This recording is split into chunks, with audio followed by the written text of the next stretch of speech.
এই যে দেখুন এখনো তরমুজ পাওয়া যাচ্ছে।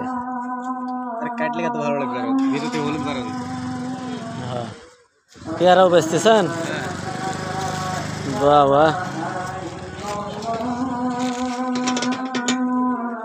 পেয়ারা তরমুজ সব 70 টাকা কেজি।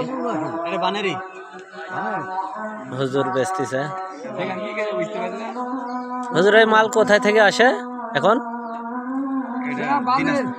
দিনাজপুর। দেখে মনে হয় যে একেবারে হালি কি নতুন হচ্ছে না?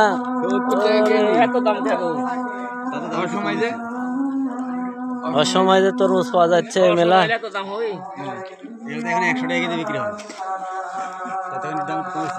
তাও 2-2.5 কেজি 3 কেজি করে একটা, 2-2.5-3 কেজি করে হবে।